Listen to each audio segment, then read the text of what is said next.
Okay, I'm going to start the meeting. This meeting is being held remotely as an alternate means of public access pursuant to Chapter 20 of the Acts of 2021, temporarily amending certain provisions of the open meeting law. You are hereby advised that this meeting and all communications during this meeting may be recorded by the town of Hingham in accordance with the open meeting law. If any participant wishes to record this meeting, please notify the chair at the start of the meeting in accordance with Massachusetts General Law, Chapter 30A, Section 20F, so that the chair may inform all other participants of said recording. So the meeting is being recorded by the town, but would anybody else like to record the meeting for themselves? Megan Demure, you're not seeing anybody? Not that I can see. Okay, great. So we'll keep going. So this is a meeting of the CPC, and tonight project proponents are going to present their projects, but we just need to take a voice roll call before we get going. So I'll just call out your names and just say that you're here. Vicky? Here. Charlie? Here. Kevin? Here. Megan? Here. Larry's here. We're waiting for, so Bob we know is going to be a little late.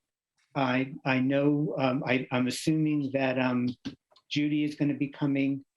And who am I forgetting? Who among us? I'm not sure, but I can't think of it at the, oh, Kirsten. Yeah. Kirsten should be here. But why don't we get started? Before everybody gives their presentations, I want to give the economic backdrop against which everybody is presenting and against which CPC is going to have to vote its recommendations this year. So Megan Demure, if you could put up my sheet, I'll go through and explain what all the numbers mean. Great. Is there a, oh, there you go. Okay. So this is for this year's funding cycle. And we're going to have a total amount of, and this is estimated because the State Department of Revenue has to okay the real estate tax number, and that won't be till next month. But if it's not exactly right, it's pretty close. So from our townspeople's real estate taxes, we'll have $1,203,418. From the state match, and this is different from what I sent out the other day, we're going to have $463,862. It's close to 50,000 more than what I thought. We had heard back in April that we were going to get a 32.5% match from the state. And then at the beginning of the month, I was told it's going to be a couple of points higher. So I estimated 35%, but we actually got a 39.5% match. So that's why that state match is at that number. And then we have monies left over from projects that either never happened or never went forward or never got completed. And that's 97,423. So that's our total. But we don't have that amount of money to recommend because some money that we have to apply has already been spoken for. This year, the debt service on the Laner land is $303,346. That's principal and interest. The debt service on the Benjamin Lincoln House is $114,739. That's also principal and interest. And we plan to be voting $20,000 for our own administration expenses, including Megan, who runs the meetings and takes the minutes, and our dues for belonging to community preservation, and also if any legal fees were to ever come up. One thing I want to say to everybody in attendance tonight is we paid a few $100,000 more than was necessary last year on the Laner land. And it not only saved the town about $160,000 in interest, it saved us 2 years in paying off that debt. We were originally slated to finish in 2036, and now we're slated to finish in 2034. So that's a nice savings to the town. So anyway, after that $438,085 that we have to spend, oh, hold on one second, guys. So Kirsten is saying she can't get into the meeting as says locked by host. So Megan DeMoore, can you somehow unlock? And I'll just let her know. I'm wondering if it's because we're in screen share mode. Let me pause that for a moment. Okay, okay. I'm telling her to try now. Sorry about this, folks. Let's see if she comes in.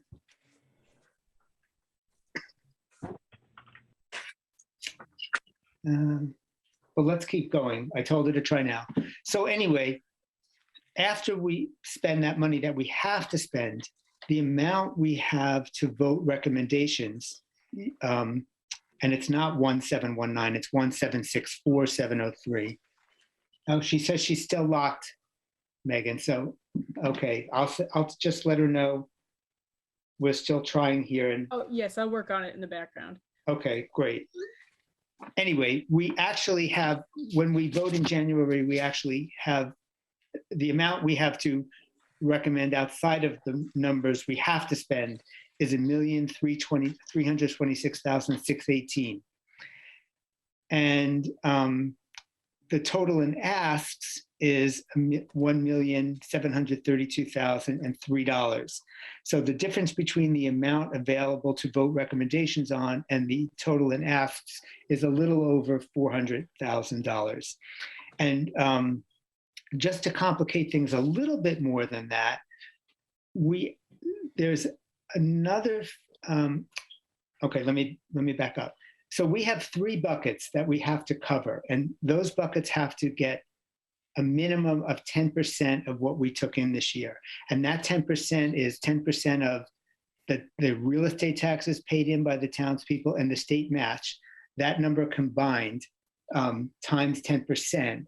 And it comes to, for each of the 3 buckets, historic preservation, open space / recreation, and affordable housing, $166,728. That's how much, at a very minimum, must go into each of those 3 buckets. Now, for open space recreation, it's not an issue because we have to spend over $300,000 on the Laner land. So that 166 is taken care of in there. Affordable housing, I'm assuming we're not going to run into any issues because we have 3 different entities asking for money for affordable housing, and the total of those 3 come to well over 166,728. So I don't think that's going to be an issue. This is Kirsten again. Just hold on one second. I apologize about this.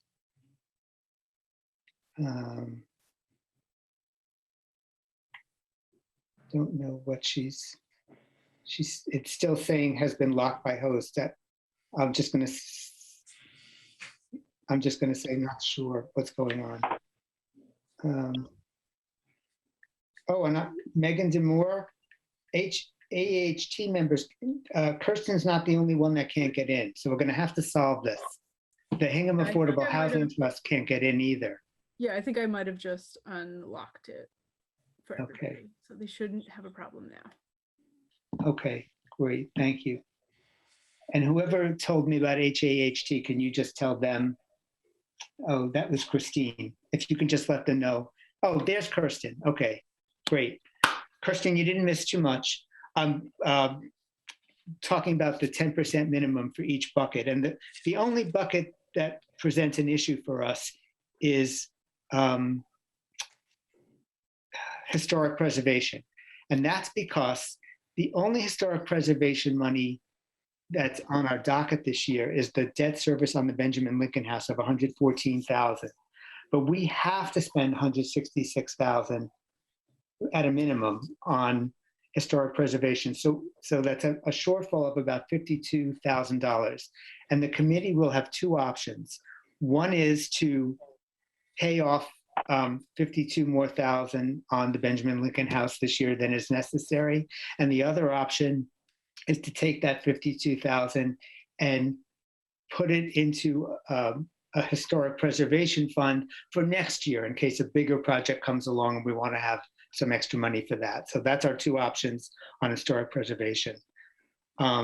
I also want to point out that after this funding cycle, when CPC comes back next year, the amount that's going to be owed on the Laner land, principal and interest combined, is $3,106,000. And the amount that's going to be owed on the Benjamin Lincoln House, if we don't put that $52,000 into it, is going to be $114,739. So no matter what happens, we are still talking about debt service that we have to pay off through 2034 of more than $3 million. And I think that's important. So I know this is a lot of information and a lot to absorb. Before we get to the presentations, does anybody on my committee have any questions about those numbers or how to decipher them or what they mean? Larry, yeah. Larry, Kevin Burke, can you share the updated number by either dropping it in the chat or emailing it to us after the meeting? What do you mean by the updated number? I think the email that you sent us had the old numbers for the amount from the state match, et cetera. Right, this is the updated. So originally— Right, so can you share this with us in the chat so we can download it or just email it to us after the meeting? Oh, you mean the new thing? Oh, I'll just email it. I'll email it after the meeting. Or Megan, you can share, Megan, if you want to share it in the chat, that's fine, but I can email it too. Thank you. Yeah, anybody else from my committee? Questions on the numbers? Any questions from the advisory committee on the numbers? And are there any, not comments, but just questions in terms of understanding the numbers from anybody in attendance tonight? Nancy, Megan DeMoore, can you unmute Nancy McDonald? She has a question. I think I was just able to unmute myself. Thanks, Larry. Can you just repeat? I was distracted by whatever. Can you just repeat the two options for the historic preservation? I thought you said there were two options. Yeah. Absolutely. So we have to spend a minimum of $66,728 on historic preservation. And $114,000 of that and change is going to go to debt service for the Benjamin Lincoln House, which leaves a shortfall of about $52,000 that we have to apply. The two options are to take that $52,000 and pay off more of the Benjamin Lincoln House than is required, or we could take that $52,000 and put it into a CPC, Historic Preservation Fund, that could be used in a subsequent year for another historic preservation project that comes along, but it can only be used for historic preservation down the road. It wouldn't. Can you remind me how much is left on the Ben Lincoln House?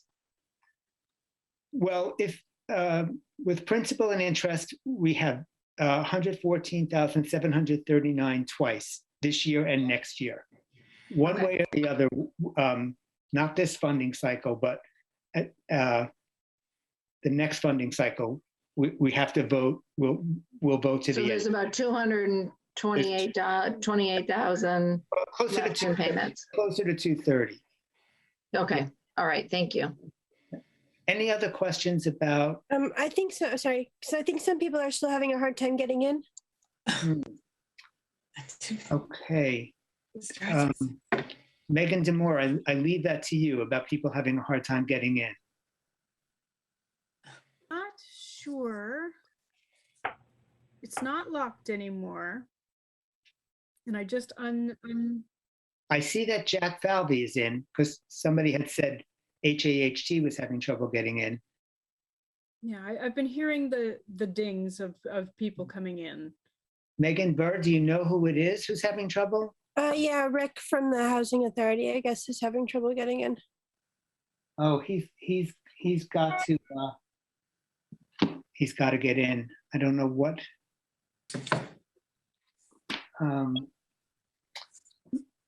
Hold on one second. Bob is now texting me saying, Megan DeMoore, I have a question for you before we get back to Rick. Can you please send Bob Heidel the Zoom invite? He says he does not have it on the computer that he's on. Oh, he just found it. Okay. Okay, so now we're back to Rick. Megan, Burr, is he on yet or no? I don't think so. I don't see him. Can you ask him to give it another try? Sure. Yeah, okay. And let me know if he's not on yet. Okay. Any other questions from anybody about these numbers?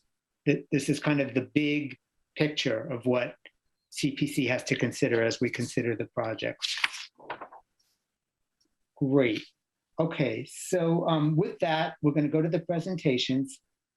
Each presenter is going to have a maximum of 10 minutes to give their presentation, and it won't go longer than 10 minutes. And then there will be time for CPC to ask questions and give comments.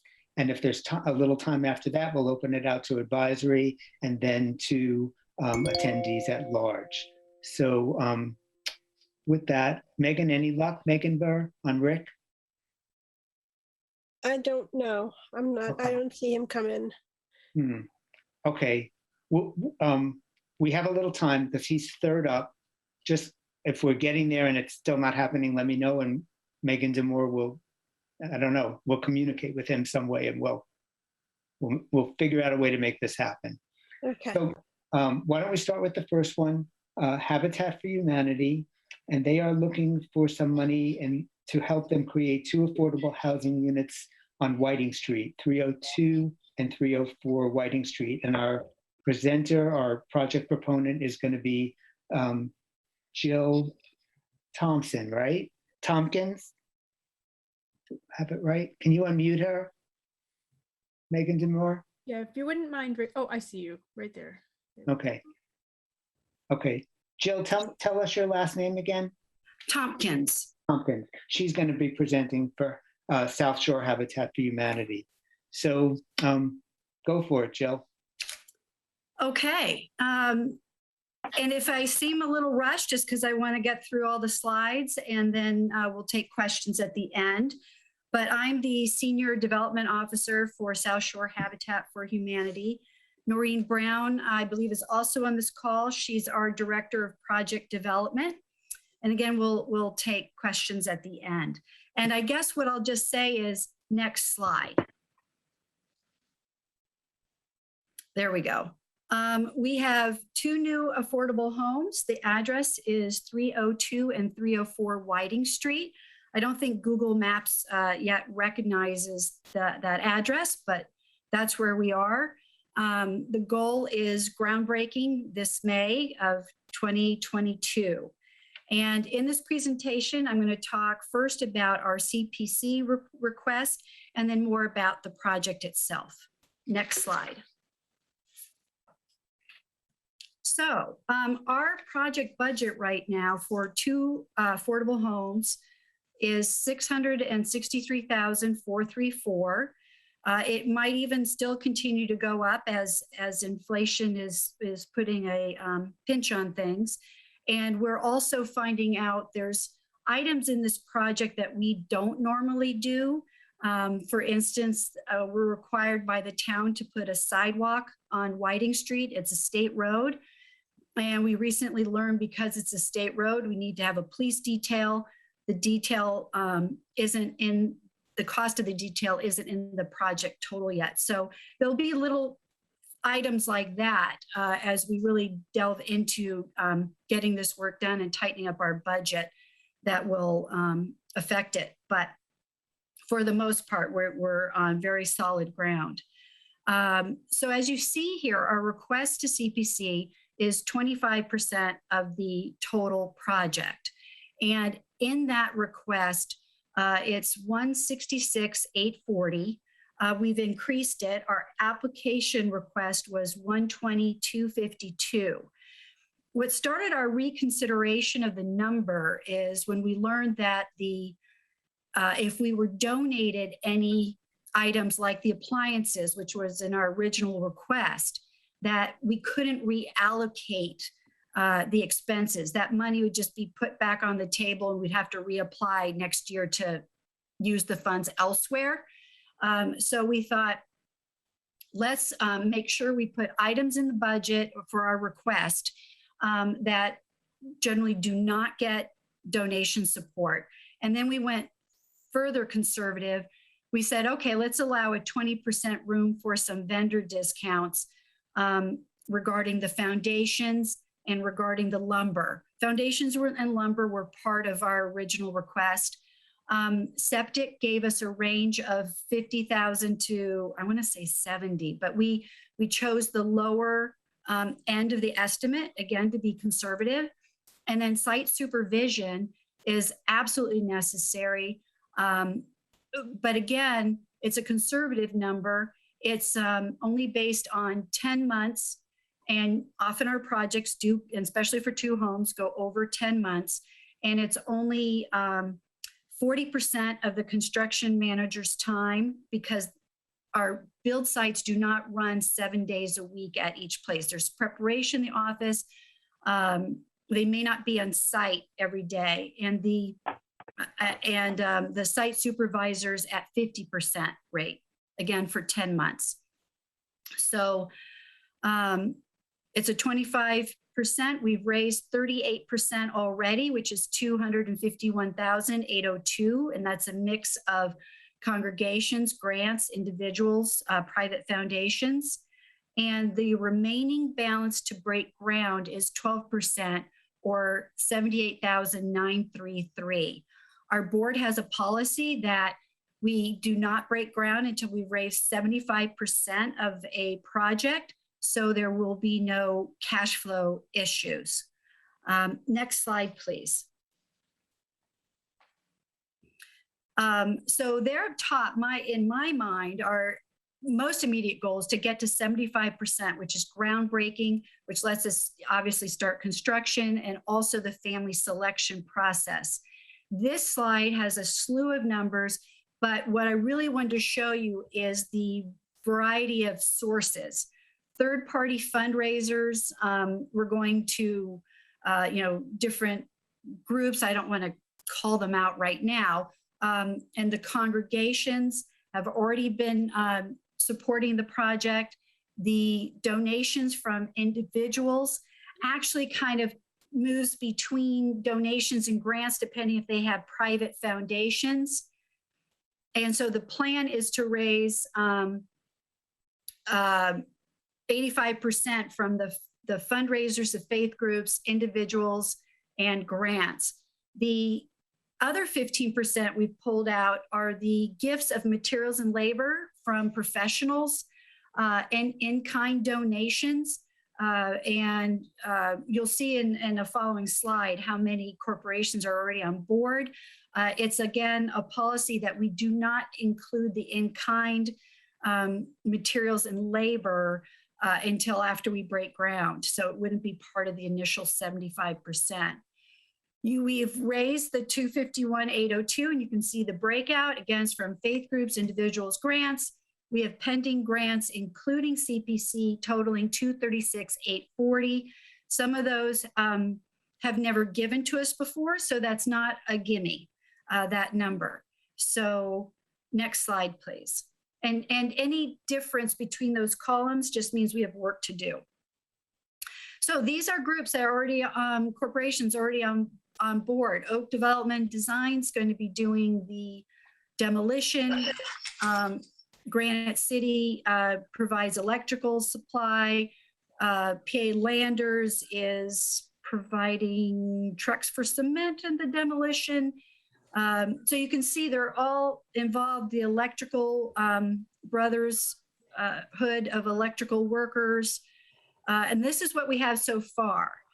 Blue Bear Services is plumbing. So again, we've got great momentum, but we have more work to do. Next slide, please. So the way we build our houses is with volunteers, donors, corporations, and our homeowners' family. It is this entire community that makes it possible. We have a history of success. We've built 62 affordable homes since 1986. And by affordable, generally we're at the 60% of median income for the area. And we could go up to 80%, but we tend to keep it down at the 60%. We've built 3 homes in Hingham already. I may have the street names wrong, but I believe on Central and Winona Way, Central Street. And those were years ago. We've had great success in Hingham and are looking forward to moving forward with this project. It's been in the permitting phase and committees and things for over 3 years. We're looking for local preference, which means all things equal between qualified applicants. One of the houses could be given to someone with a job in Hingham or living in Hingham. And again, that's local preference is determined by the town. Next slide, please. You've got 2 minutes left, Jill. Oh, okay, we'll move quickly. This is what it looks like. We're keeping in keep with Hingham's character. 3 bedrooms, 1 full bath. Next slide, please. And that's just the first floor plan. We build community, health, hope, self-reliance, and room to grow.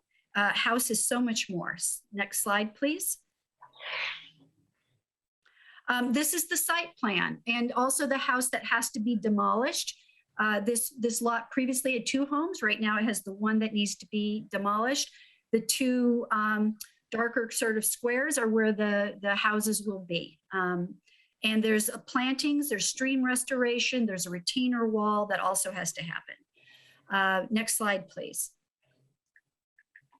Again, once we raise 75%, we put the shovels in the ground, have the family partners selected. This is new construction with new materials. Our site supervision provides expertise and coordination of all the, whether they're professional labor or volunteers. And our family partners put in 250 hours of sweat equity, each adult, and they do purchase the affordable home and pay taxes. They're well employed. They have to have a strong credit report. It's basically they're applying for, basically go for a mortgage process. Next slide. So any questions? This is my contact information. I'm happy to field questions. I would love to speak to groups. We do plan on the demolition starting, could be as early as late November, but plan to have it done by end of the year. Okay, thanks, Jill. The questions are going to come to me and then I'll give them to you. But before we do that, Megan DeMoore, Bob Heidel, who's on our committee, is locked out. And I think Rick Brulard is still locked out. And they both have to get in. So what can we do? Hold on. Stop that share. What I'm going to try to do is get an invite link and see if that direct link will help them. Okay, and you've got both of their contact information? I do not. If somebody could help me out or if I could pass that along to someone. 1 second, let me see what the best one is. I'm sorry about this, folks, but they're key to the meeting, both of them.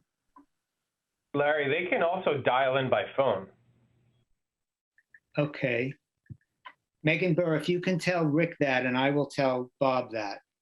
Yeah, I'm gonna try to get, I assume you need his email address? Megan That would DeMoore, help, or yeah. I can direct message it to you. It says the meeting is locked. Like if you try to invite someone, oh wait, now it's on.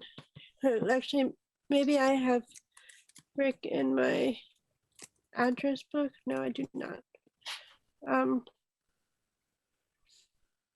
me see if I have Rick. Hold on 1 sec.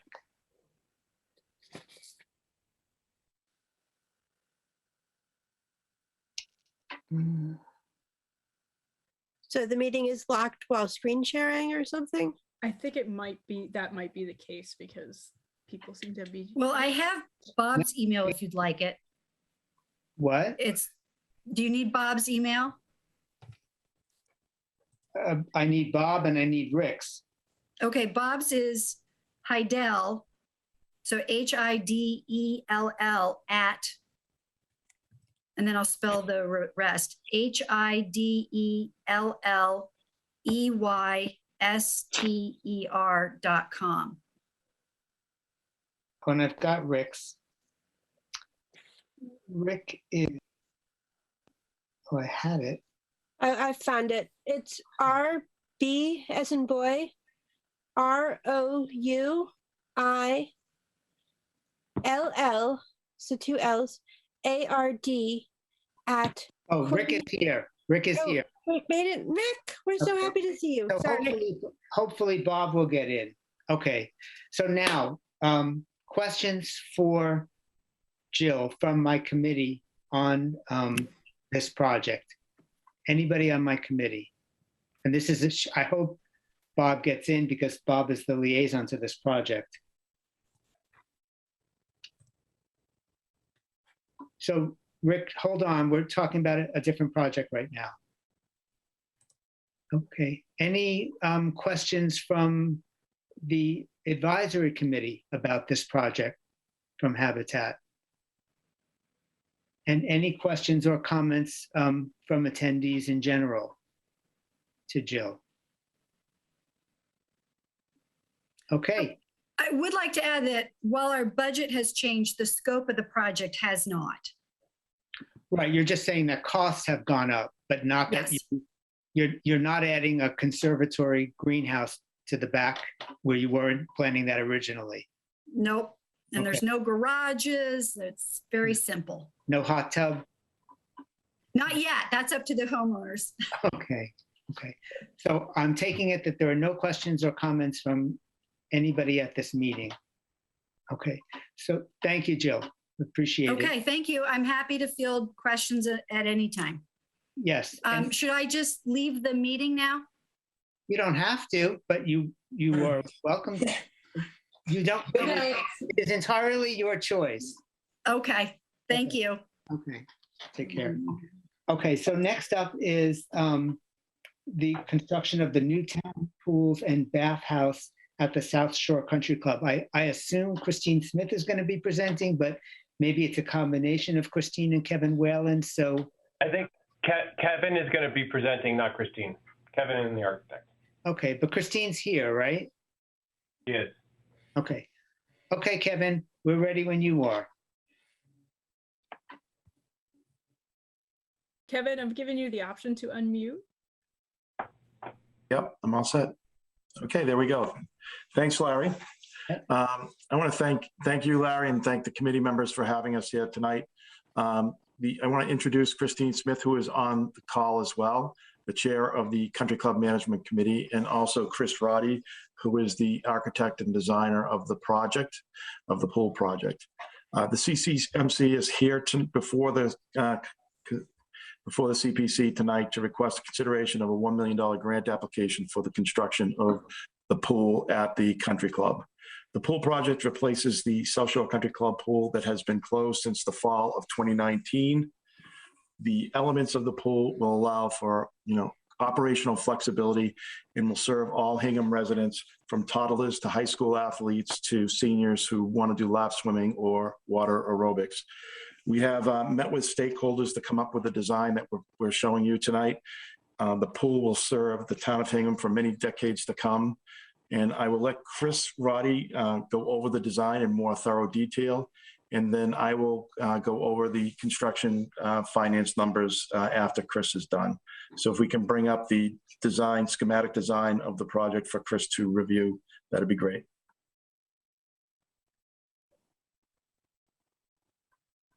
Megan Demore, are you putting up?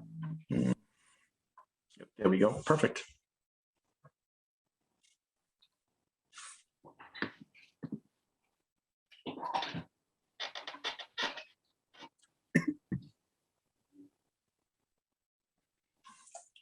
Do you want to take over, Chris?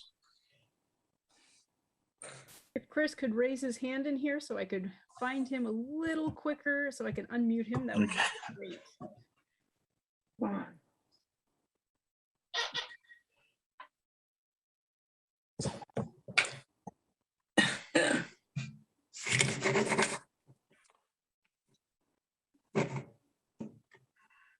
Someone could talk.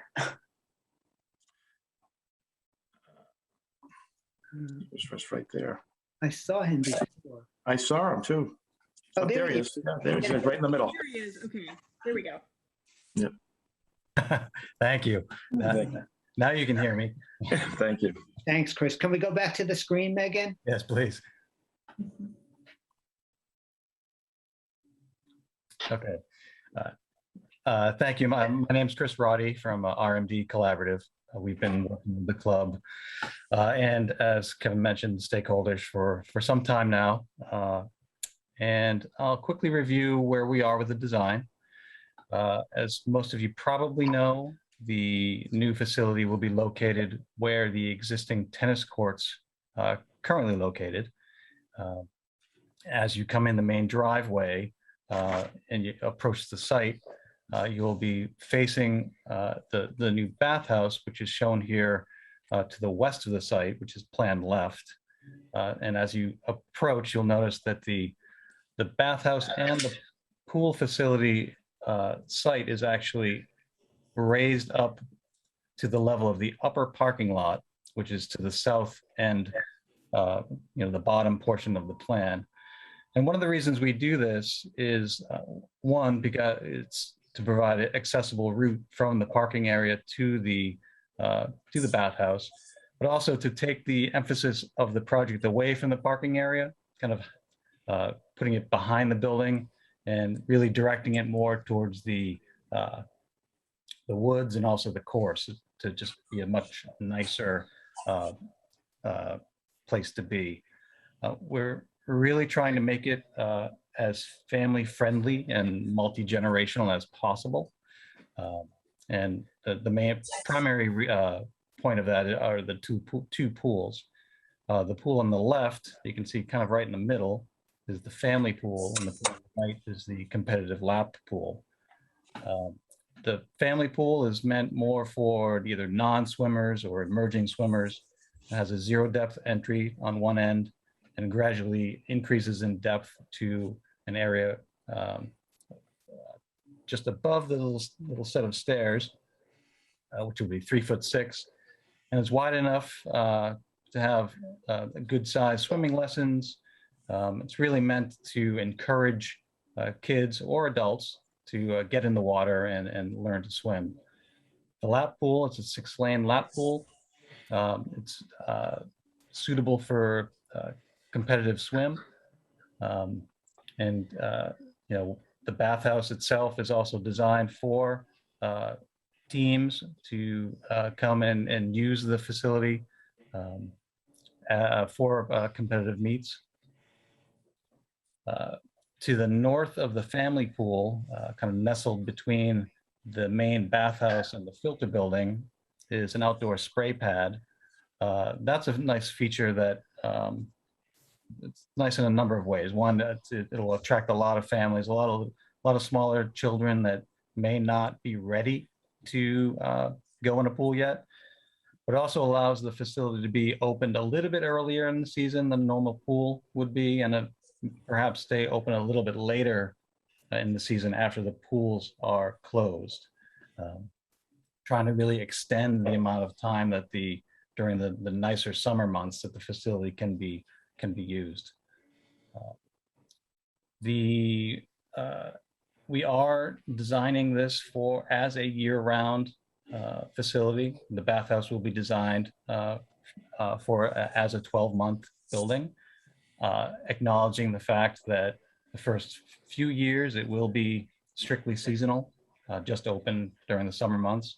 But we are putting in the infrastructure for the town to come in at a later date and put an air-supported structure over the pools and connect it to the bathhouse. If you go to the next slide, look at the bathhouse. Not sure if there's a way of zooming in at all, but basically, the main entrance is there's a pair of double doors off the stairs on to the left of the building. You enter through the vestibule into a generous lobby in the middle of the building. To the north of the building is where all the primary changing and shower areas are located. We're trying to be as accommodating as possible. You'll notice there are 4 individual family changing rooms, as well as larger, more traditional changing areas for both men and women. The larger changing areas also have individual shower and changing stalls as well, really trying to give people as much privacy as they want when going to the facility. To the south side of the lobby is where some of the more administrative or programmatic spaces would be. There's a lifeguard and first aid room, a multi-purpose room for birthday parties or classes.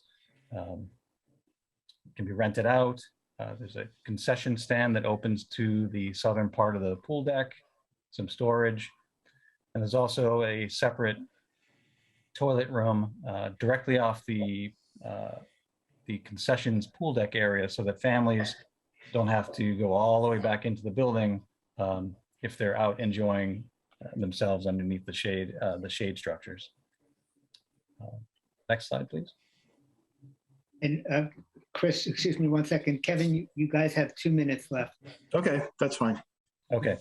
Well, just we are trying to keep the building as traditional as possible while still working within what's on the site. So there's brick, siding, and also some shingles.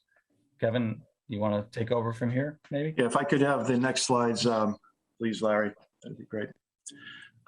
That's just the front. I sent another file of slides. I just wanted to go over the financing of the project. Megan Moore, do you have that? There you go. Yeah, Megan, if you could go to the next slide after this one. Thank you. Now, this is the cost of the pool, Larry. You asked for the breakout when we had the meeting up there, the review of where the pool location was going. The site and pool work is approximately 3.8 million. The filter building is 463,000, and then the bathhouse itself is over 2.5. If Megan can go to the next slide. It's all in with hard costs and soft costs. It's about 7.5 million. That's our first estimate here. So that's, the request that will be going to town meeting will probably be a little bit above that number, depending on, of course, what we get for funding from the CPC. Megan, if you can go to the next slide. This is the, didn't come out function, but the total impact of making the facility year round is 619,673. That includes the foundation structure for the future bubble, and also includes the impacts for the installation and making the bathhouse and filter rooms year round as well. And then, some smaller items like insurance and bonds and escalation costs in there as well. But the total cost is 619, and it would be an additional 350,000 to actually purchase the bubble and have that installed to make the facility fully functional for year-round use. If you can go to the next slide. This is just the benchmark communities. You can see that 12 out of the 19 benchmark communities that Hingham uses do have current aquatic facilities. Some are outdoors, some are indoors. And the next slide is, this would just be the construction timeline. April town meeting, pool project would be bid May and June, award the contract July 1st. Construction hopefully would start in August, and then pool completion and open July 1, 2023. I appreciate everyone's time and consideration of this pool. The Country Club Management Committee also thanks you all. Thanks, Larry. Thank you. Christine wants So, should I unmute her? not yet. Nope. She'll have a chance after. So I want to start with our committee, and Charlie, since you're the liaison to this project, I'll ask you first. Do you have any questions or comments you'd like to make? I'd actually just like some clarification. Kevin, thank you, Chris and Kevin, for presenting. And in terms of the 619,000 that you just laid out, that is the cost to make the facility year round, correct? So that would be the extra cement footing. Correct, Charlie. Okay. All right, that does not include a bubble. Would be above and beyond that, correct? Right. The bubble would be an additional 350. That is just to put the the footing and the foundation for the bubble itself, and then also to winterize the pool filter building and the bathhouse itself. Got it. Okay. Okay. Thank you. I'll defer to you. I may have some other questions, Larry, but I'll defer to you. Any questions from or comments from anybody? Kirsten? Yep, I have my hand raised. You need to unmute Kirsten Moore. Hi. I also had a clarification question. You said the building was being built, the bathhouse, to be year-round as is. But did you just say that part of that 619 or whatever was part to make it year-round? So let me clarify, Kristen. So the $620,000, that number is essentially what it costs to prepare the pool to be a year-round facility. We anticipate, operating it as a seasonal facility for a few years, but it gives the town the flexibility that in the future, if they chose to make it a year-round facility, they could. In preparation for doing that and preparing for that, you have to insulate the building and make some necessary changes to the bathhouse, the filter rooms, and also you would have to put in the foundation work now, or later on, if you chose to do a year-round facility, you would have to go back and tear up the whole pool deck. So after speaking with the town administrator and the selectmen, we felt it was the best course forward was to spend that $620,000 now to give us the flexibility down the road to make the facility year-round. So those numbers are currently in the numbers you're giving us, correct? That's correct. Okay, thank you. That's correct. Yep. Megan, Larry, wait, hold on, Vicki. Megan had her sorry. hand. Yeah, sorry. I have two questions, I guess. One is, you said that you were doing sort of specific special needs designs into it, but then in the front picture, I saw a lot of stairs. I was wondering if you're working with SNAP or if you're working with any other groups to make sure that this is sort of as handicap accessible as possible, particularly I think for kids and for the SNAP program. We are. The building is being designed fully accessible, and you're right, there are stairs at the front of the building, but by raising the site up to the level of the upper parking lot, it's basically, you can, it eliminates the need for a very long ramp because the upper parking lot is flush with the entire pool deck. So you can really just park up there and walk right in without having to go up the stairs. Okay, that makes sense. And I guess my other question is the country club in Hingham sort of makes its own money and sort of, I think, tries to break even. Are they going to also be responsible for maintaining the pool, or does this go to rec or to the schools or whoever else? In the past, we've had an MOU with the Hingham Recreation to operate the pool. And, it's a similar partnership that we have used, that they have operated it, and it's been on our grounds. I assume that we would probably continue that on a seasonal basis. I think we really haven't had a conversation as far as whether that would be a relationship that would continue if the pool went to a year-round use. Thank you. Vicki?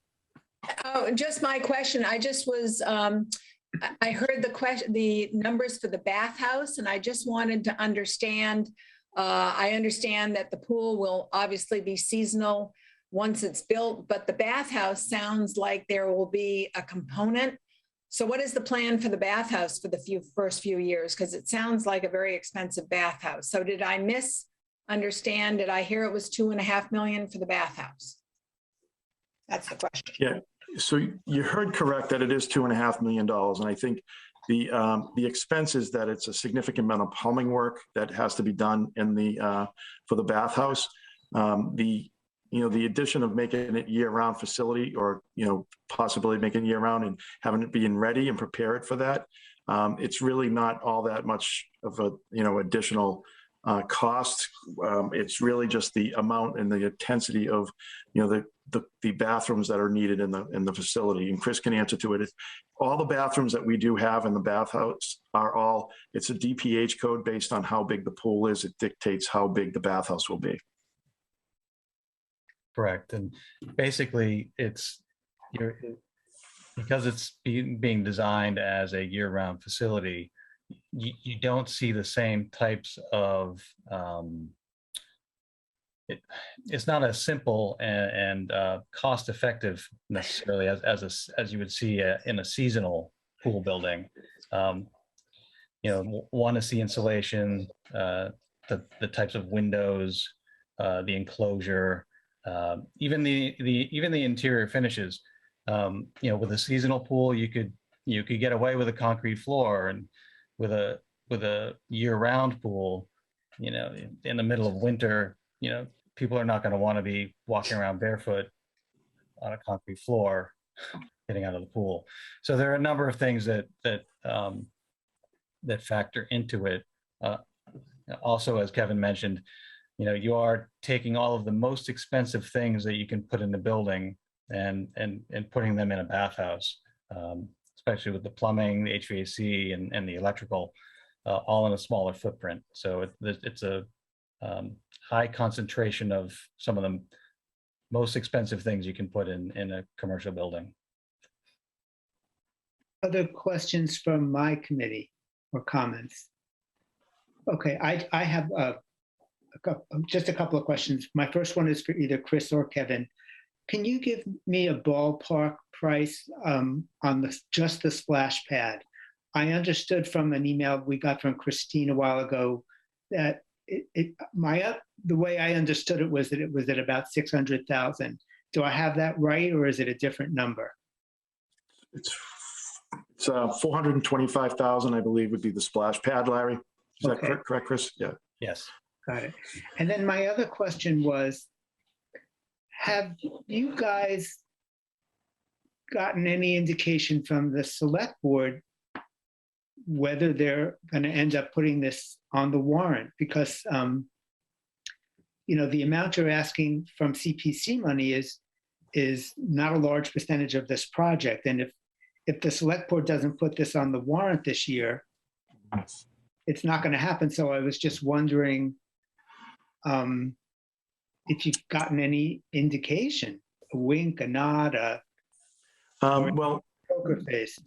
one of the selectmen that is our liaison is Liz Klein, and she has been part of the design process. She was included in that design process from the very beginning.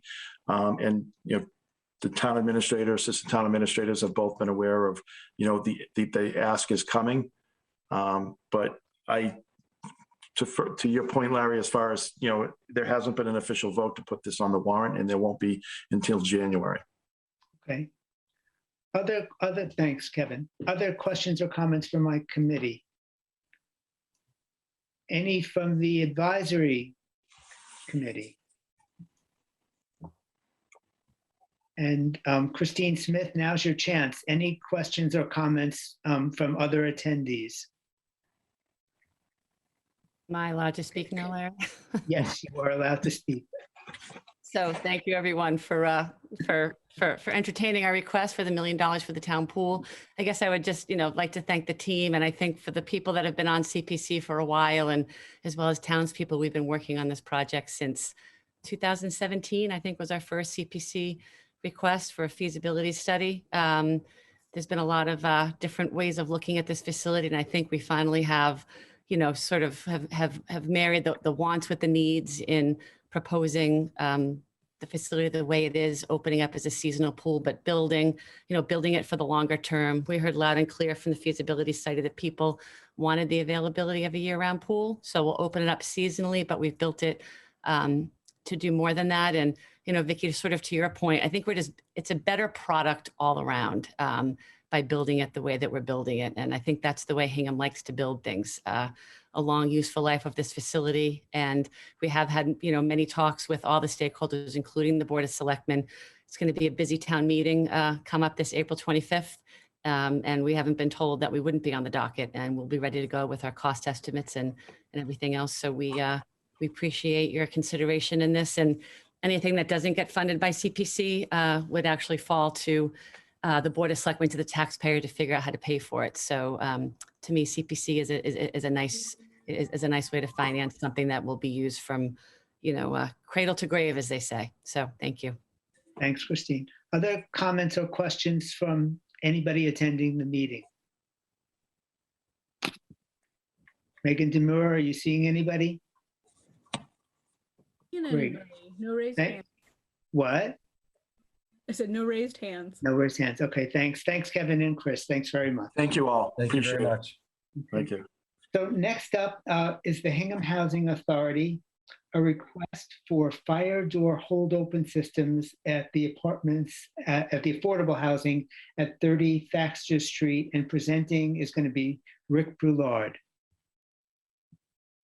Can you unmute him, Megan DeMore? He should be able to. There we go. Thank you, everyone. I want to give a special thanks to the committee members and the advisory committee members for coming out on that rainy day to look at the two projects that we have on the docket today. So thank you. So the scope of this first project here, the fire door hold open systems, is basically involves the problem. It might help Megan if you brought up. I did send some a couple of files over. Yeah. Which ones you wanted to which of the ones for this project you wanted to open? The first one would be the scope. I think that it's called the scope document. It has some photos in it. It's a PDF, I believe. Oh, yes. Megan, you got that. I'll have that up in just a moment. Sure.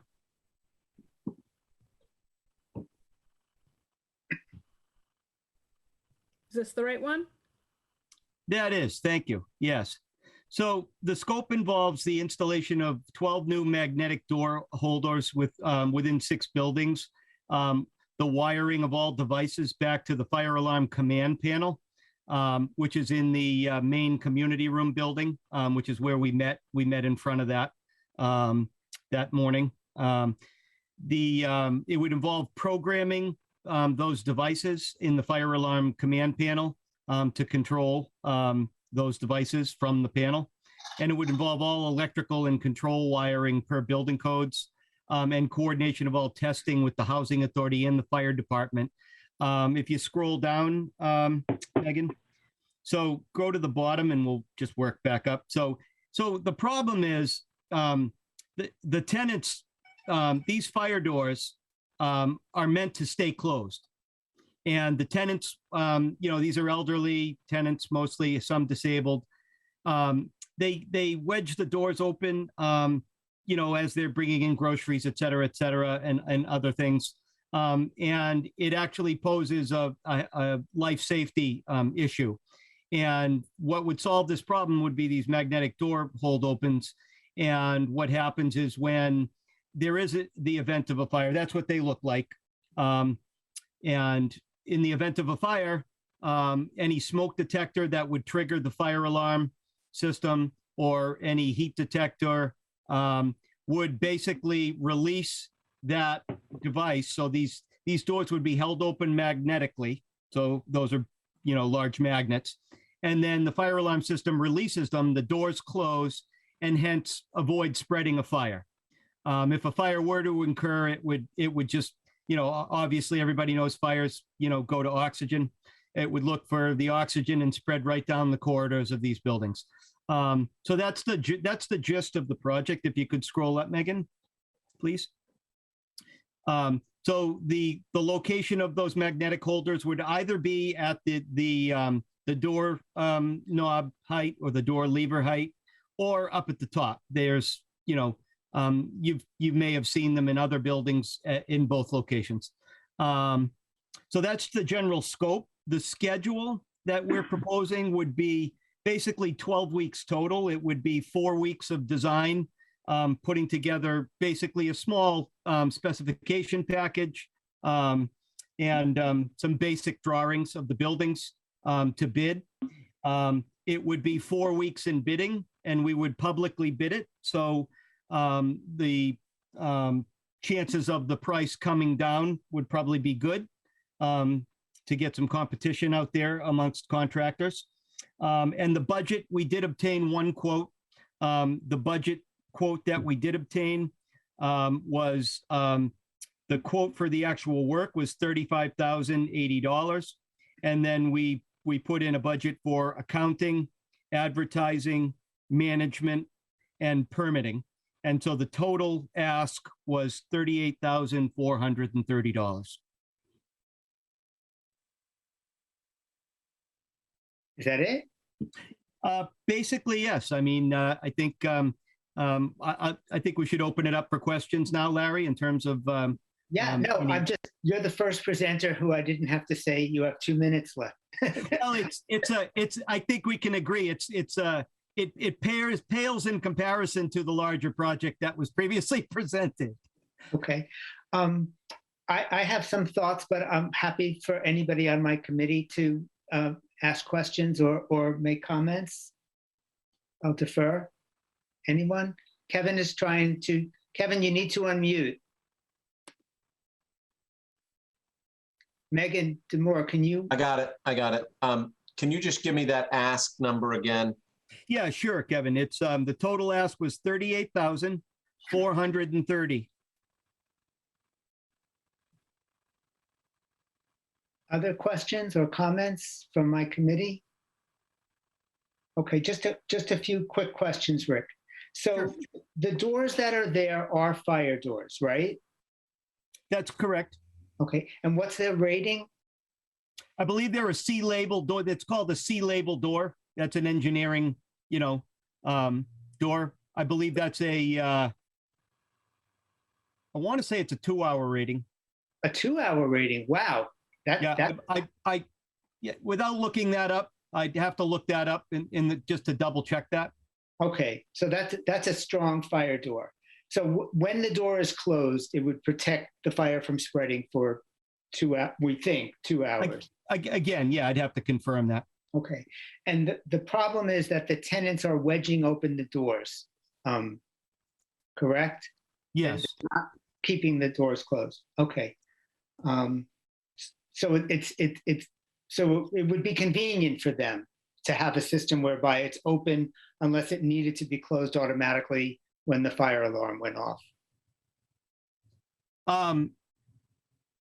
I suppose you could look at it that way, but it's these buildings were built, before the codes were up to snuff. And so, we're just looking at being able to ultimately protect them and help preserve the buildings from fire. I mean, we can't be in those corridors, every single minute of every single day that somebody decides to just prop a door open.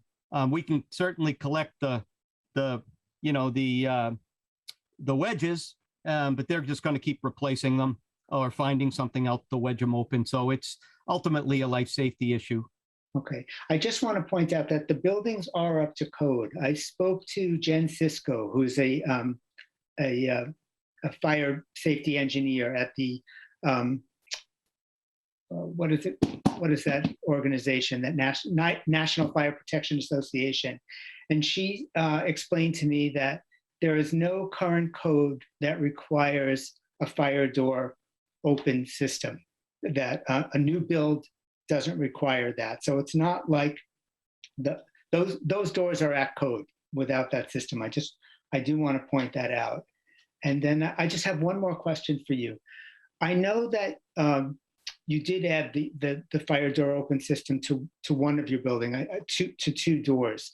About how long does it take to do it for a door? Like how long did it take for one of those doors? I wasn't sure. Is that what Kevin, the maintenance technician, said? I think James told me that one of the... There were 2 doors that it was added to? I actually thought it was 1 door, but when I'm thinking about how there are 7 buildings altogether. There's 6 buildings, 2 doors per building, 12. I thought he told me 1 door, but I was wondering if it was 2 doors in 1 building. But there was definitely at least 1 door, and I was just wondering if you knew how long that particular door took to create the fire door open system, with the electric and all of that. Well, each door is going to take to run the wiring. It's probably going to take about 2 hours, and then to programming is done by the fire alarm. It's a specialty contractor that Notifier is the name of the contract, not the actual name of the contractor, but those systems have to be programmed. It's a Notifier system. They have to be programmed by Notifier representatives. that's a kind of a separate thing. The programming would probably take an hour, and Okay. then the installation of the actual hold opens would probably take about an hour, maybe two. So you're talking about maybe 4 to 5 hours, I think, per door. Okay, got it. Okay, those are all my questions. Anybody else on my committee have questions or comments?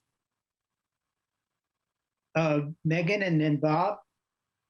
I just wanted to clarify that even though this isn't, they do meet code currently. You know, code is supposed to be sort of the bare minimum of safety, and that these are considered sort of the standard in dorms and schools. I've worked in schools, and most schools have these because people do prop open the doors.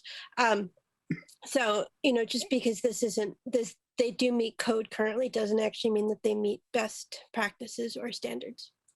Thank you. And Bob? You need to unmute. Yeah, I did. What was the original ask on this project? You mean in the preliminary application? Yeah, that's what I think. That's what he's asking. That's what I'm asking. Yeah, hold on. I have that. 20,000. Say again. 20,000. I have it in front of me. I have the preliminary. Thank you, Vicki. Thank you for looking that up. Yep. Okay, so it's gone up. Now, would this cover all the doors is what I'm trying to figure out. I couldn't figure out. The total ask now, when we reached out, I'm having, is it Bob or Henry? Bob. Okay, they gave you a nickname, okay? Yeah, no, only the state police call me Henry. Okay, Bob. Yeah, when we reached out for quotes, we reached out to 3 contractors, only one got back to us. That was the quote they came in with, and we were a bit shocked too, because, you know, we've done these at other locations, and, you know, that was a number that we used. That was the number we came up with initially. You know, it was our order of magnitude number for preliminary. So yeah, when we got the quote, we were like, oh my gosh, you know, so. Okay. Yeah. Just wanted to know. Thank you. You're welcome. Other questions or comments from CPC members? Megan Demore, do you see anything? Okay. From the advisory committee? Anything? And from attendees at large, does anybody have any questions about this project or comments they want to make?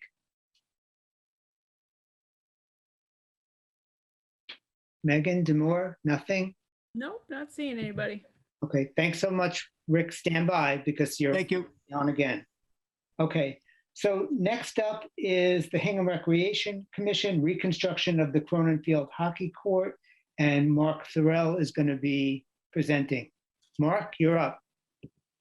Can you unmute him, Megan Demore? There. Yep. Thank you, Larry, and thank you for having me here tonight. Megan, could we start the slideshow? Coming up. All right.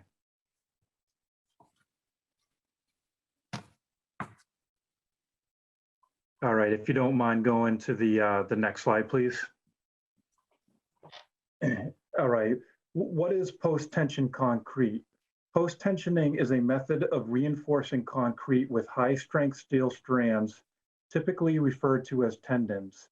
Post-tensioning is performed on the job site in cast-in-place applications. Tendons are installed prior to placing the concrete and later stressed to a specific force. The process induces both compressive forces in the concrete and stresses that counterbalance service loads. While concrete is strong in compression, it is weak in tension.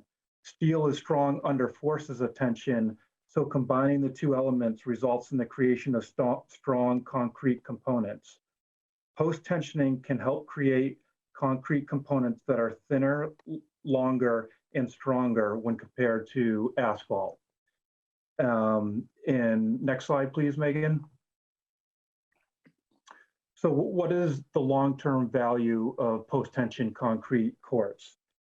Post-tension concrete tennis courts reduce and eliminate control joints and resist and prevent cracking thanks to the compression that is induced in the concrete by pre-stressing the steel tendons in it. This will provide a sturdy and durable playing surface that can withstand the rigors of constant use.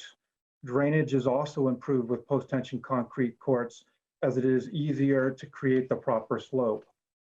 Post-tension concrete courts are resistant to settling and heaving caused by the natural breathing of soils. Heat, moisture, and cold weather do not negatively affect concrete courts. As a result, there is no structural cracking, and some companies even offer a 20-year crack-free guarantee. Next slide, please.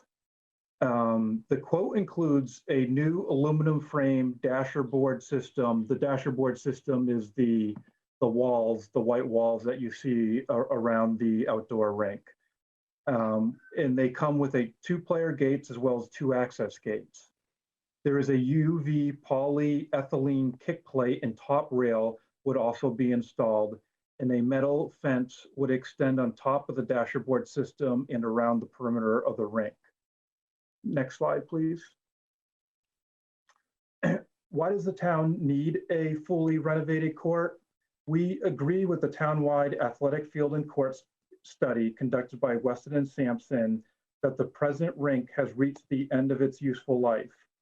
Over the years, we have patched and filled in cracks, but we have reached a point that the court is beyond repair. The dasher boards are also in desperate need of replacement. There is over a dozen holes in the present boards. And then the next slide.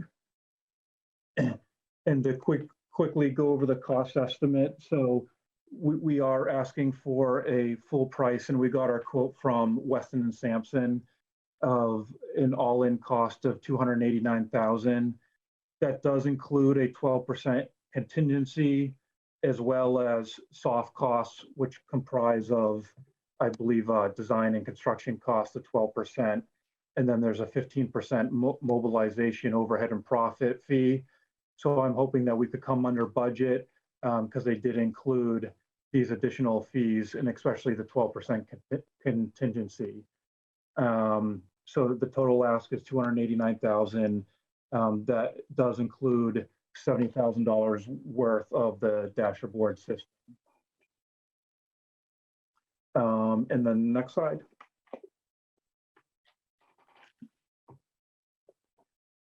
The benefits of safe courts.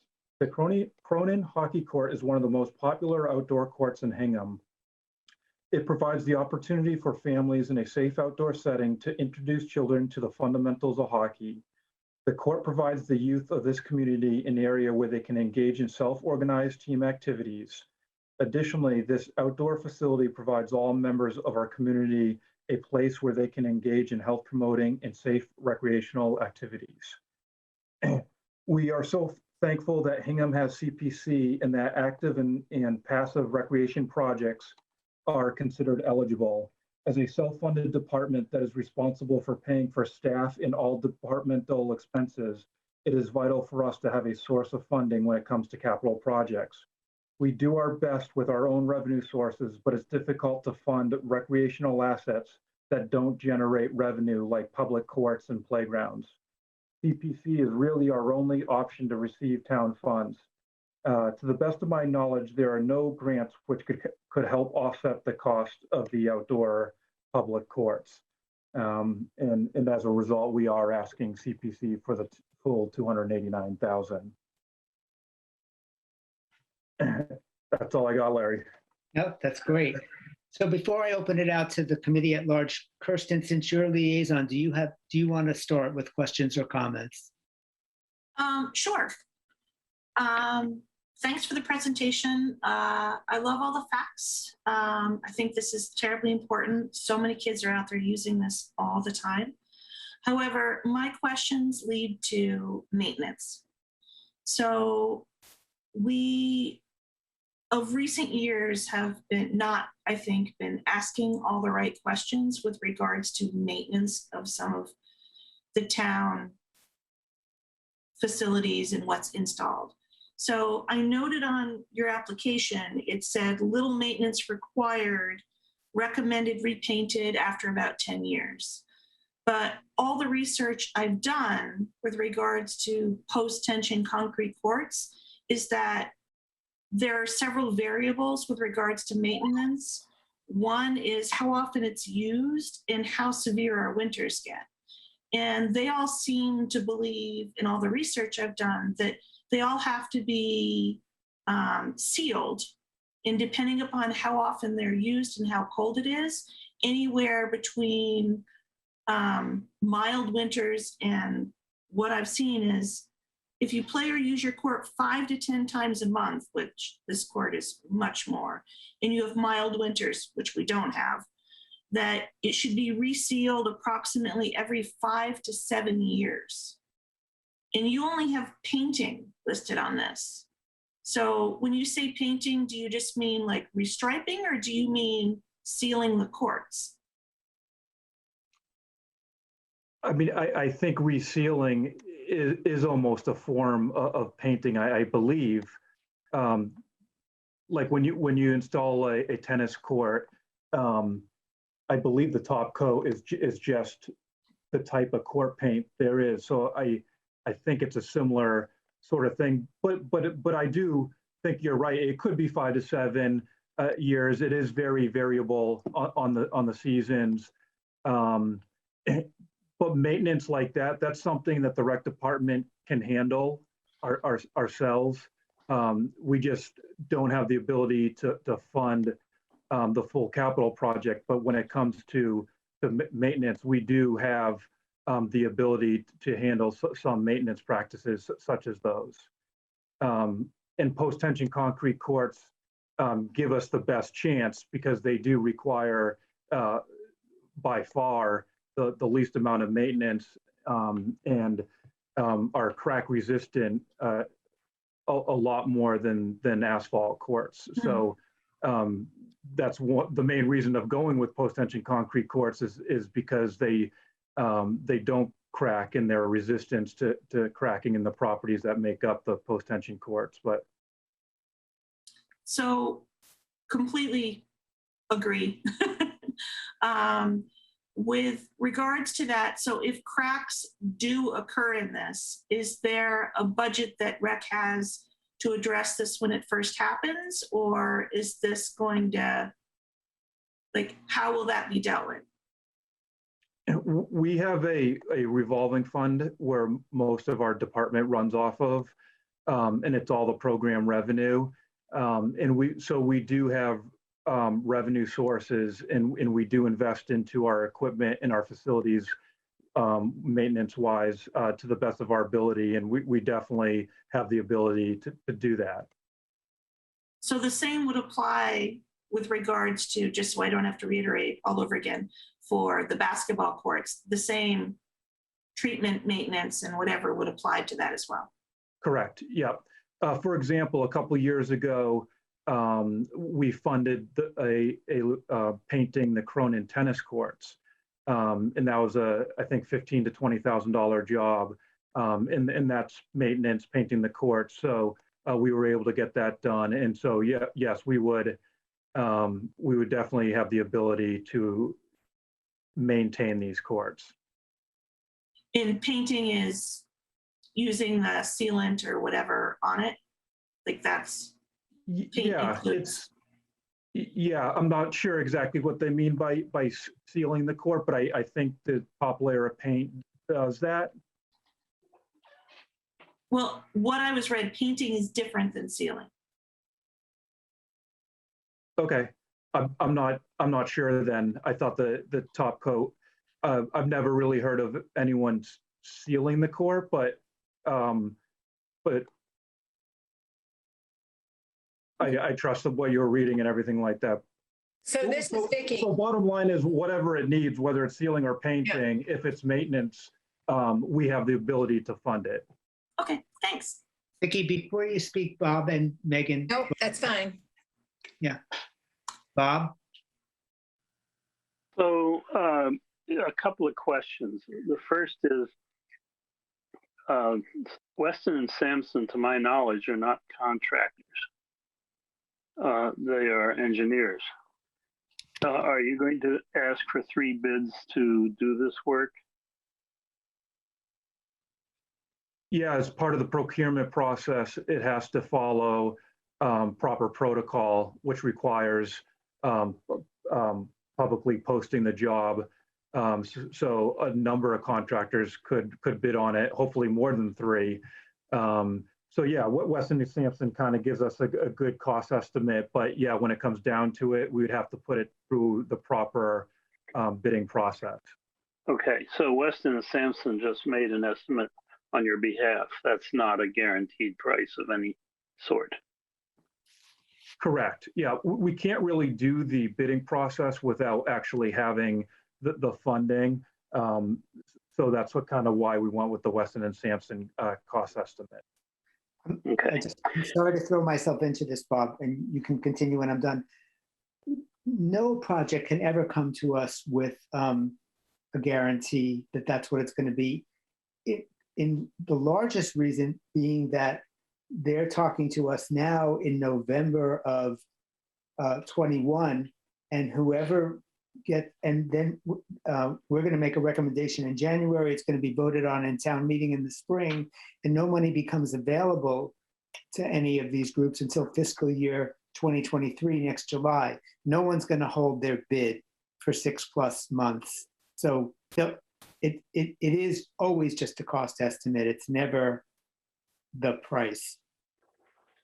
No, I understand that, but I asked the question because of the way it was said. It was though Weston and Sampson had gone out and gotten a bid.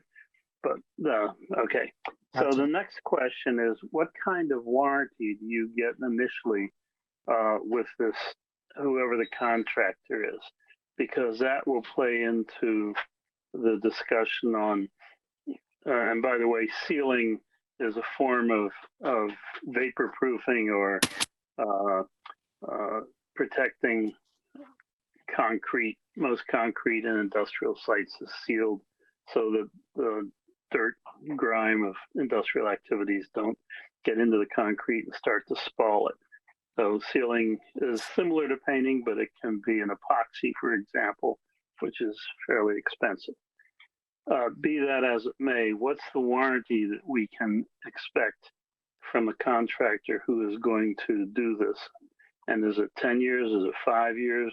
Because your numbers are pretty durable in terms of length of time of usage without having to make many improvements or maintenance issues.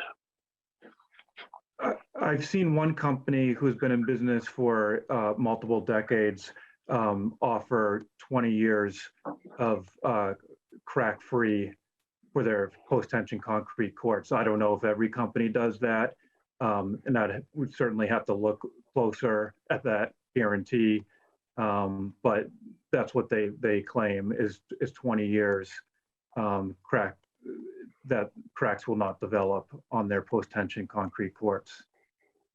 And that would presume that you have done some kind of annual maintenance or some kind of regular care in terms of your ownership of it.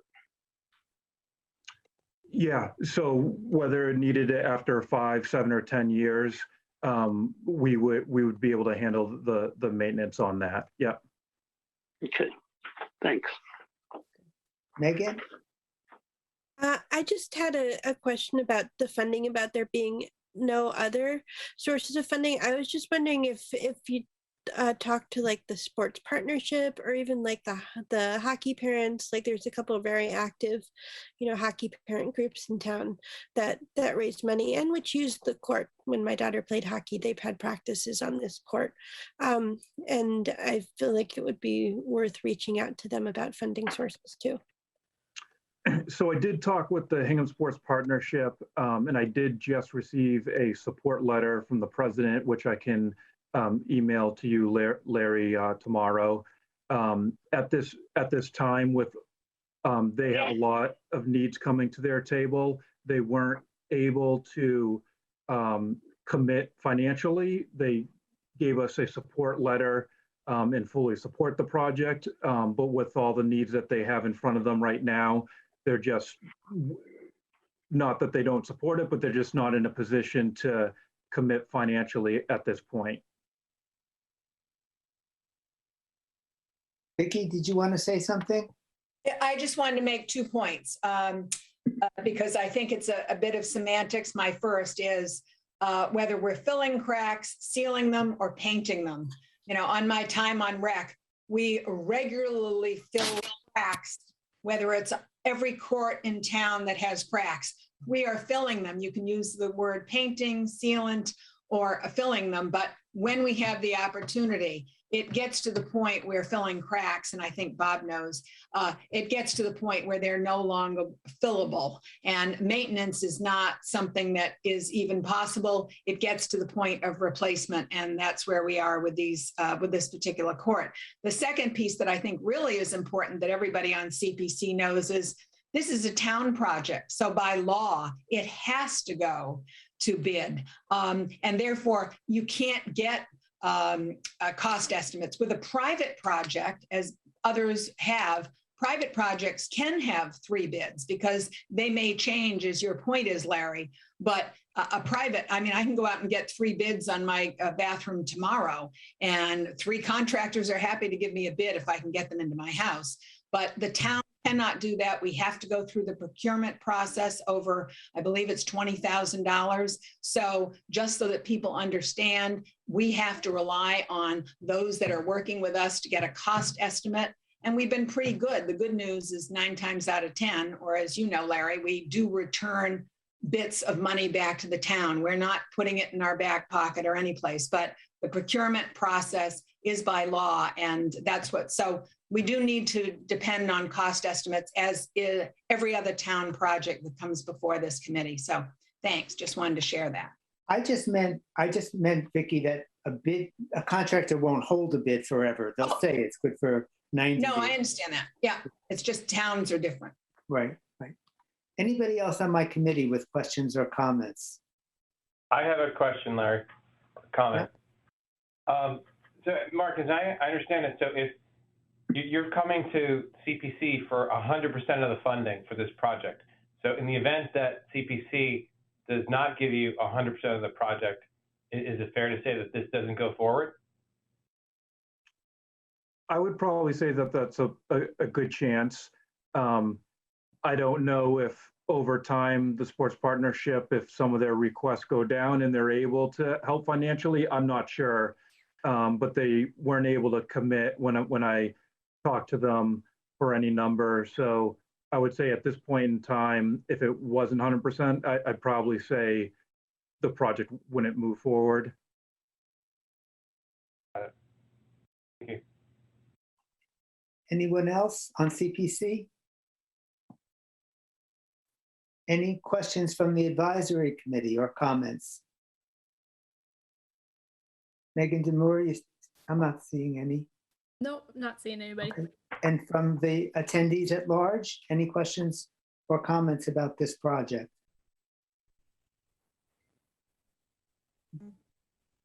Thanks, Mark. I appreciate it.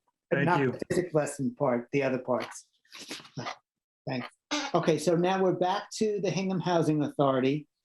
And this is going to be Rick Brulard again presenting, and it's to do work on the building envelope at 132 Scotland Street, specifically to replace some of the trim, and he'll explain that, and to replace a bay window at the back of the house. So Rick, I'm not seeing, oh, there you are, you're up. Okay, thank you. Megan, if you could bring up the PDF file, that is the building envelope preservation house. Sure, that's the one with the photos in it again? Yes, please. Yep. Just a second. Sure.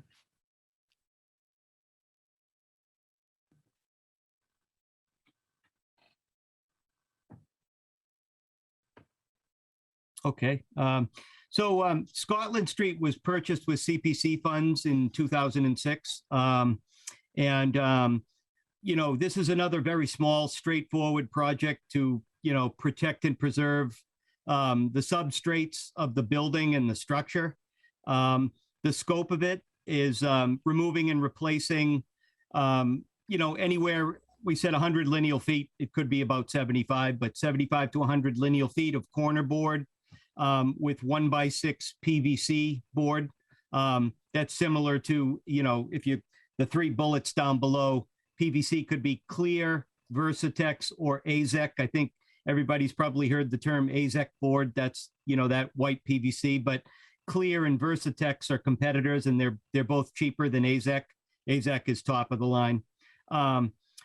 Number 2, removal and replacement of approximately 80 lineal feet of fascia board with the 1x8 PVC board. Removal and replacement of approximately 80 lineal feet of rake board. Rake board is the boards that cover the rafters that basically run up the peak, to form the peak of the building. Number 4, removal and replacement of 80 lineal feet of freeze board. The freeze board is the board at the top of the siding, just underneath the soffit. That would be with 1x6 PVC board. 80 lineal feet of soffit with perforated vinyl soffit panel and J-bead, which is pretty standard detail when you're vinyl siding a house. Number 6, removal and replacement of the bay window in the back of the building. And we'll look at pictures right below in a second. With a vinyl either a vinyl double hung window or a vinyl replacement bay window. And then cutting, patching, flashing, and sealing as necessary for watertight installation. And then the 2 other bullets are just, the soffit panel would be just, those are 3 manufacturers. This would, the schedule for this would again be 12 weeks. It would be, 4 weeks. We'd put together a design. It would also be a project that would be publicly bid under Chapter 149 because it is between over $10,000. And then it would be about 4 weeks in construction, probably less than that. But and then the all-in budget would be $29,980. And that was based on a quote of $28,000, which was $21,000 for the trim, and then $7,000 for the bay window, and then advertising, accounting, management, and a permit. So if you could scroll down, Megan. So that's the front of the house. So there's an upper fascia, a lower fascia, and you can see the corner boards. There's a little side. You can go to the next picture, Megan.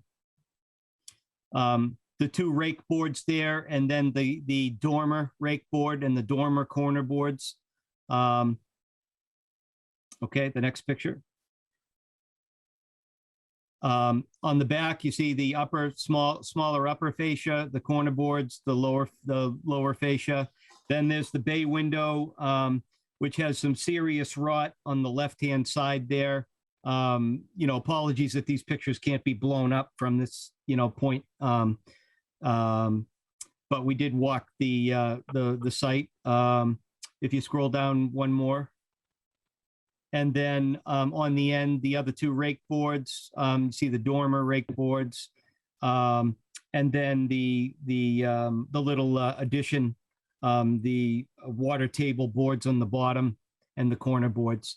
Now, this facility did receive some CPC funds back, I believe, in, Vicki, was it 2015? I don't have the notes in front of me. I believe it was 2015. Unfortunately, at the time, this housing authority wasn't under management by the Quincy. Quincy Housing Authority is a management agent for Hingham Housing Authority. We also manage Marshfield Housing Authority. But there was a previous executive director. The trim that was put on here was finger jointed. They call it finger jointed trim, which is trim that you shouldn't really use on an exterior of a building, just because it does come apart. And unless it's kept painted like twice a year, it's not really meant. You shouldn't be really using pine anyways on exterior trim. So that's why we're proposing. We have had some leaks in the building. Our our maintenance technician, Kevin, at the Hingham Housing Authority, I think has done everything in his power to, patch and repair and try to prevent the leaks. I think that's the last picture, Megan, right? Yeah. It's like the last one. Yeah. So, I think, again, the all-in budget was 29,980. It's a very straightforward project and we could bid it out, get it done very quickly. And it's a non-complicated design, doesn't require a lot of management either. So with that, Larry, we can go ahead and open it up for questions. Anybody on my committee with questions or comments on this project? This is Vicki. Rick, I just want to say, yes, you're correct. It was January 14th, 2015, $28,068. And I hate to always be your, I don't mean to be your nemesis. That's really not, you're a nice guy. But I only bring this up because I was on the committee then. And I know this isn't under you and it's under a different housing authority or however that all works. But, I would just like an accounting to try to understand what we paid for, what was done then, and what we're being asked to do now, because, that's a concern for me because I was here then. And Sure. Anyway, if there's if somebody could respond to that, and I don't, I mean long term, not now. Yeah, no, I can definitely, Larry, we had sent you the accounting, but the one thing that it didn't, I think what it did is it rolled up payments 1 and 2 into a total. So we didn't have the detail of payments 1 and 2, but then we had the detail of payment 3. So you had a total completed and stored to date. And I had sent you that detail. I guess maybe did Vicki not have that? I could send it to you, Vicki. I have it, and okay. You never said to me, "Would you forward this to the committee?" But I'm happy to forward it. I just sorry. I assumed you might share it with them, but that's fine. I can if you want to share it with Vicki. If not, if you can't locate it, let me know. I'll share. I can't do it right now, but I will. Oh, that's okay. Yeah, put it to everybody. Yeah. Be more than willing to, And that was, to my knowledge, Vicki, that was the only payment information that we had on records. Now I could go dig in a little bit more in the records that are stored down below, but that's what we had. Right, and I'm not trying to be difficult. I just have. I understand. So I just want to know, because it's a similar amount, and I just like to make sure we're not doing the same kind of work or what we're being asked for. So that's my only question. Thank you. And Bob, just to get back, I'll answer the same question that you asked before. The original ask was $47,000, and that was because we were doing. I think we were also doing we said we were going to do the water table, but that water table was already done. So I think that got backed out. Yeah, so that was the preliminary. And Bob, you wanted to say something. You have to unmute. I'll learn that eventually. I'm old. The bay window, is it mandatory that you replace the bay window with a bay window? Because no, it's bay windows just by virtue of the structure that holds them together as they hang out, makes them $7,000. And right. I think if you could replace it with a conventional window, you're going to save 50% of that cost. Yeah, most definitely. I think I called that out in the scope. I said, remove and replace bay window with either a vinyl double wide window. Okay, so you wouldn't have to do any framing. You could basically size the window to fit right in that opening.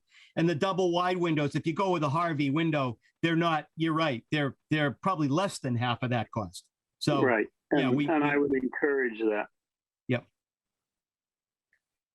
Other questions from the committee or comments? Okay, before I open it out, our committee knows this and the project proponents know this. what we still keep needing to do is determine whether we think this is preservation or maintenance. And we went over this ad nauseum in our last meeting, but that difference determines whether this is an eligible project. And we haven't talked about it, and we're not going to talk about it tonight, but now we've all gotten a chance to see the house. So that's something you want to keep in mind. So I'll just leave it at that. Any comments from or questions from the advisory committee? And any questions or comments from anybody in attendance tonight? Megan Demure, nothing? Looking good.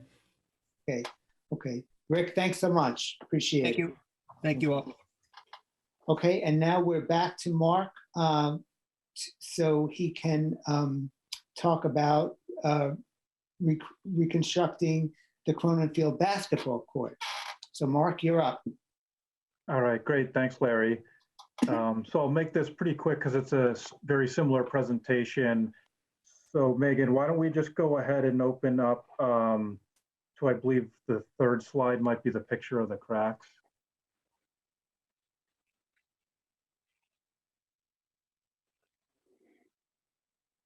All right.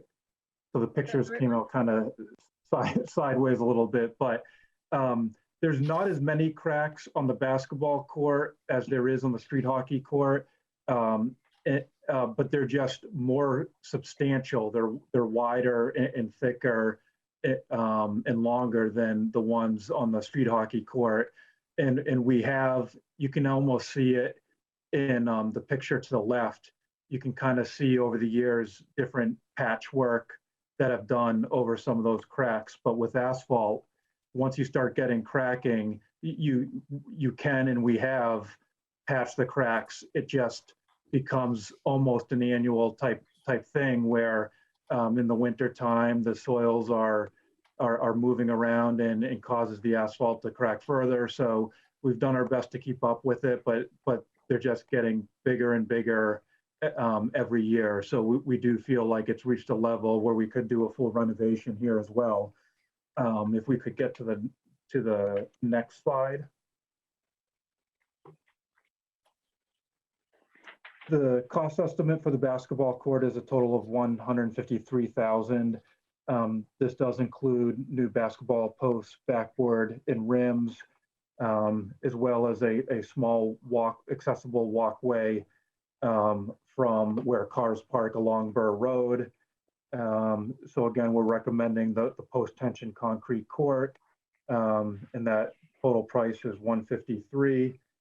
And then the only other thing that I'd like to add to, with regard to the next slide, the benefits of safe courts, is the COVID pandemic has highlighted and reinforced how important it is for communities to have safe and accessible courts.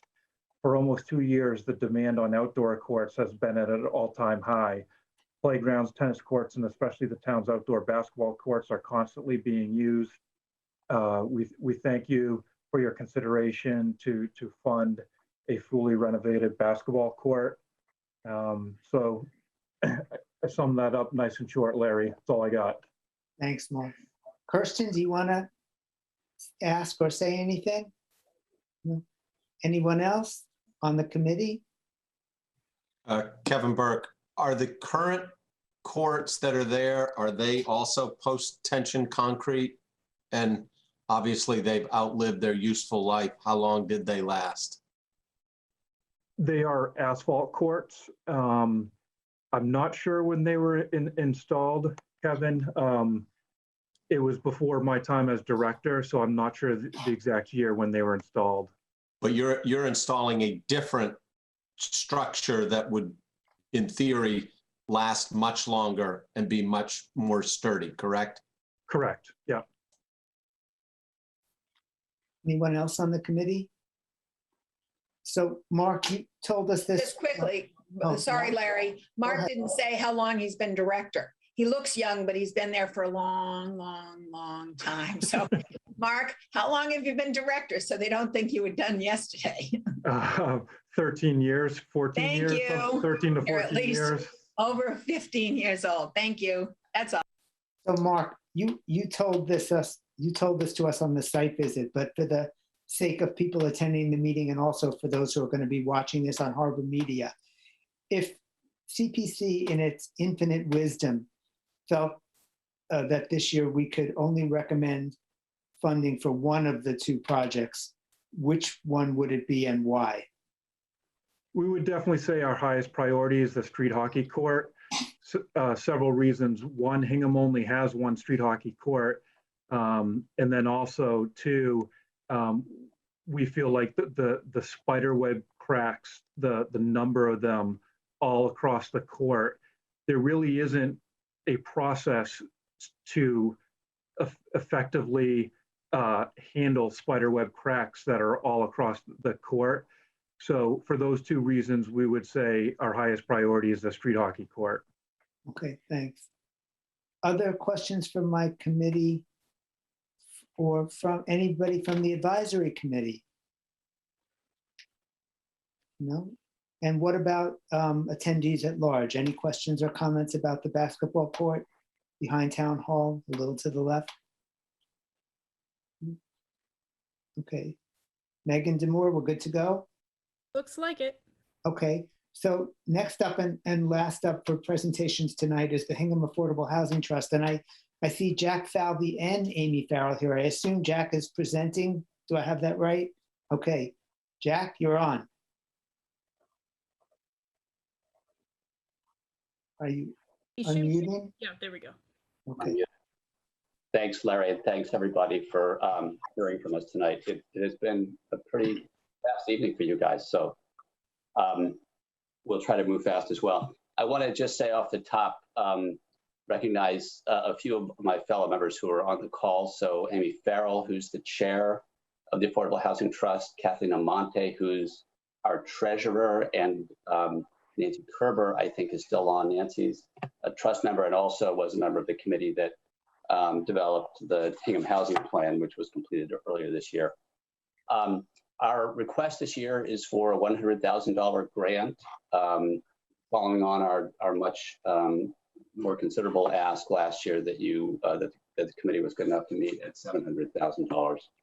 We have some slides. If someone could put them up, they're light, and we'll move through them pretty quickly. So maybe we could just go to the first slide, please.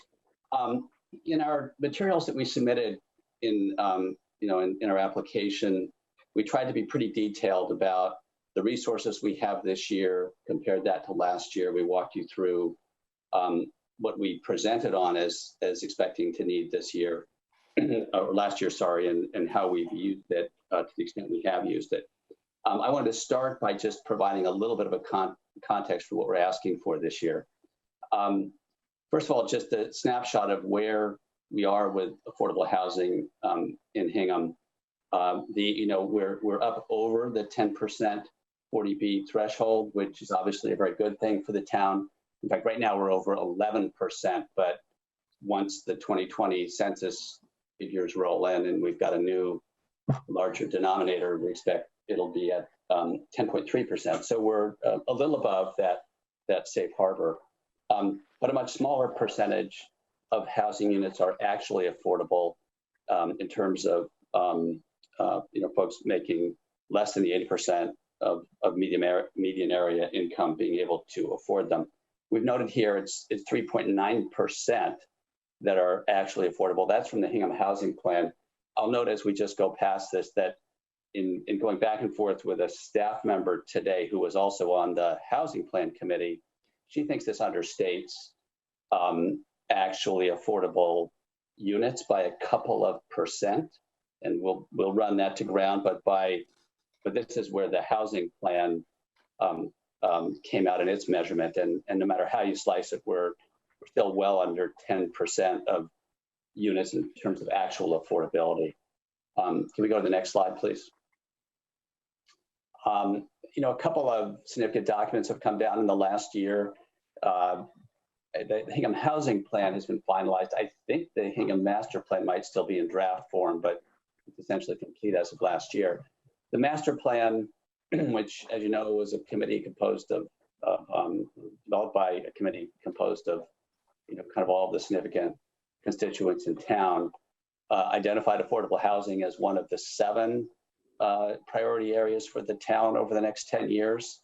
And it said a lot in there about what we as the Housing Trust should be doing to develop housing, but numerically, specifically, set a goal that we should be looking to create 5 new affordable housing units on an average basis annually over the next 10 years.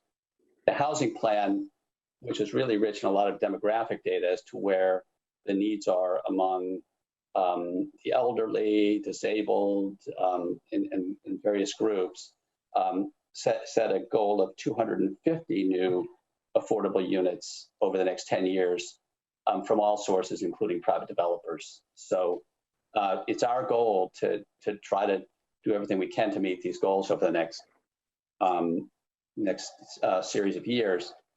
As you know, that the trust has been sort of active on a number of smaller developments over the years, very often single homes. And we're kind of aware as a trust now that we need to trying to think a little larger than that if we're really going to make a dent in where we ought to be for affordable housing. Can I get the next slide, please? This is just a note that, as someone else said tonight, we as the Housing Trust are heavily reliant on CPA funding. I think we probably have gotten something like 75% of our funding from CPC historically. And community housing, as you know, is one of the 4 authorized uses of CPA funds. We in 10% minimum, and we historically, that is, say, housing historically has received 10%. So really, kind of at the floor of what the CPC has needed to allocate. I will note that's not really at all meant as a finger pointing exercise in any sense. It probably reflects what's been sought over time, but we are expecting in the years ahead that we're going to have greater needs if we can follow through on what we want to do and develop some more multi-unit opportunities. So let's go to the next slide, please. We spelled out in the materials kind of what we've done this year, and the trust owns 4 properties, the first 4 that are listed here. The first of them now is ready to list for sale, and that is moving forward. So a lot of renovation was done on that duplex during the last year. You've heard already about 302, 304 Whiting Street, which we've completed permitting on and transferred over to Habitat. 270 Central Street has had some septic work done, but has a lot of work ahead in terms of work that it needs so that we can sell it and have it deed restricted so that it's also in the subsidized housing inventory. And then 499 Cushing has been an interesting story this year because we came into the year thinking we were going to be looking to add a house behind it. It's a long, narrow tract. We spent a bunch of the year, probably 6 months, exploring whether we might be able to purchase some of the old Penniman Hill property contiguous to the back part of the property and build something bigger there. We've pretty much come to the conclusion that that's not going to be feasible, and we're probably back to where we started, but kind of a lot of work to kind of come back to where we're going to be looking to develop one more affordable home back there. And Lincoln School that the committee knows about, there's a significant opportunity there. There's a very pressing need for more affordable housing for seniors. There's a 2 or 3 year waiting list there. And we're at least proceeding with diligence in the sense of appraisals, probably some architectural work, some engineering work, and we'll look into whether we need any additional property to do what we want to do there. 23 Ridgewood Crossing is a condominium which we just finally closed on, and we'll be renovating that over the year ahead. I mentioned in the material that we submitted, that we spent a lot more time and energy on governance this year. So we've been led for a lot of years before I joined the trust by Tim White, who as you know, has just been a really passionate leader on affordable housing in town. Amy Farrell took over that role. I think she was a point guard in high school because she's really good at distributing the ball to everybody else while also working really hard herself. So she pulled me in as vice chair and Kathleen as treasurer. And we're trying to put, kind of take a more disciplined approach maybe to things like financial reporting, which this committee has pressed us on a little bit in the past, thinking through how we go about. Yeah, 2 minutes. Okay. And communications. Let's flip to our last slide because I haven't started talking about next year yet. So that's then. Here's where we stand now. We have a lot more in the bank, a little over $1 million. And I've already talked about kind of what we anticipate doing on these properties over the next year. 270 Central, some significant renovations to resell. 499 Cushing, we're going to be hopefully building a home behind it. We don't think we're going to finish these this year, but we're going to get a lot of work done on them, we hope.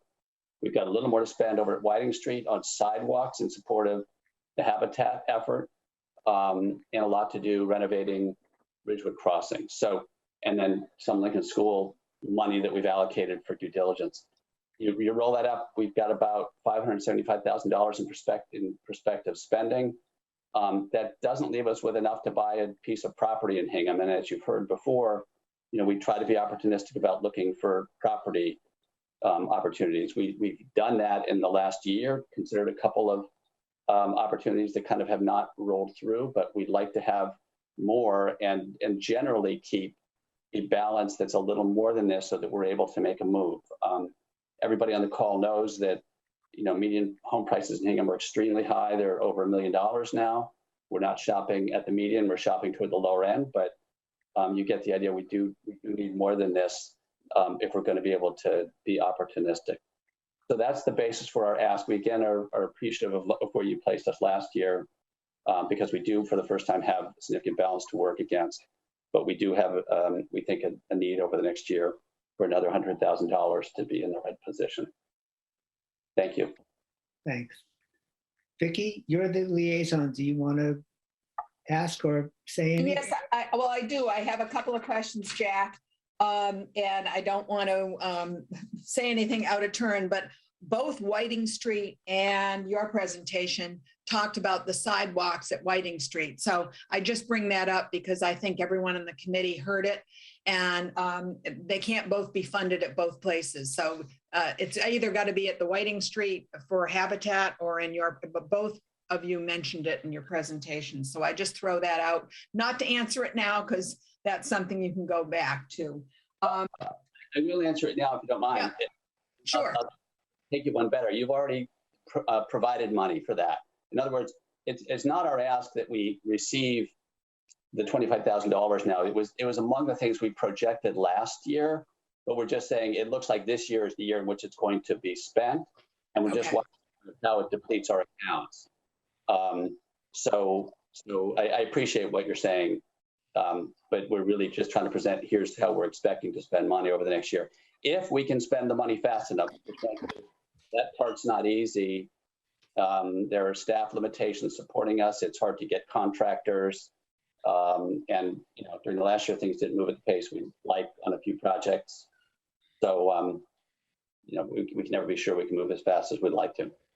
Thanks for answering that. And then my next question is, and just because of the information that you and I chatted about only a few weeks ago, and the balance of August 31st, 21, compared to what you're presenting tonight, the difference of your opportunity fund is, the balance seems to be the same, but your opportunity fund was 695, 737 there. Again, I'm not quibbling with figures. It's just how you're allocating funds. And I guess my question is, what opportunity fund, what is enough is enough? Clearly buying a house in Hingham, we all know, everyone on this call knows what a single family house in Hingham is. I think most of us would prefer to see affordable housing be multi-units.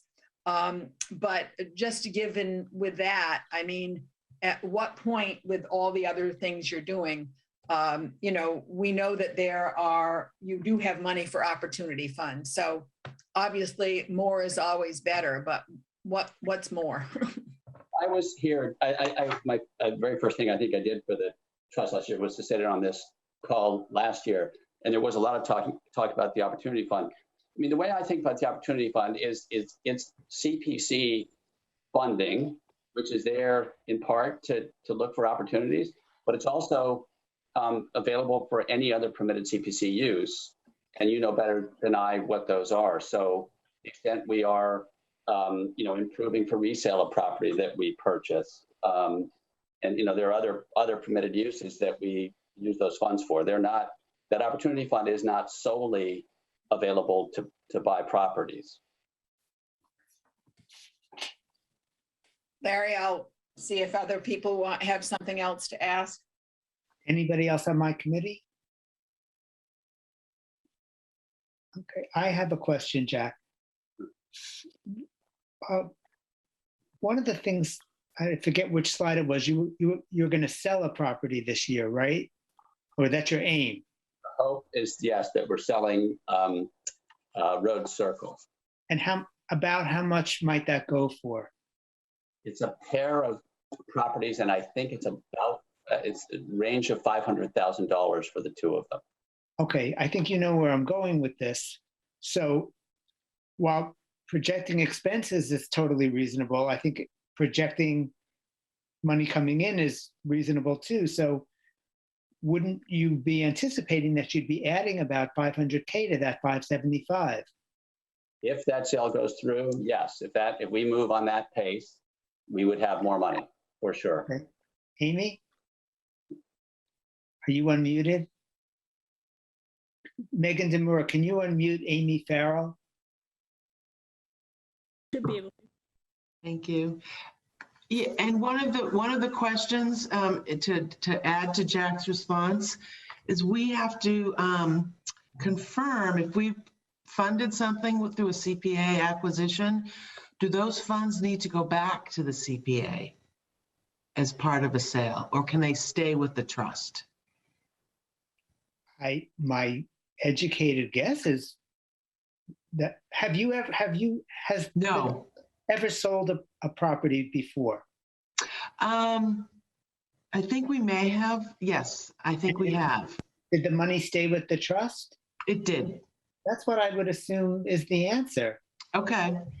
So that was the only question we wanted to confirm, that if we have to remit funds back to you, that, you know, that would deplete our resources. Yeah. But if funds are repleting them, then obviously that impacts our resources going forward. And to Jack's earlier point, it's very, moving these units are very slow. There's, you know, quite a bit of time involved, and there's a deed restriction. The condominium has to be created, and then a lottery will take place. And it's a very deliberative process. And so we don't expect to be able to convey these probably until early next year. Okay, you mean like early 2022 or early 2020? Yes, yes, like March to April. Okay, that's kind of good. I mean, that's. Well, I would have liked to have done it sooner. Okay. So. That's coming up, though. That's coming up. Okay. Okay. Okay, so that's good to know. That's all of my questions. Anybody else on my committee, questions or comments? What about advisory committee? And what about anybody, period? Questions or comments for Hingham Affordable Housing Trust?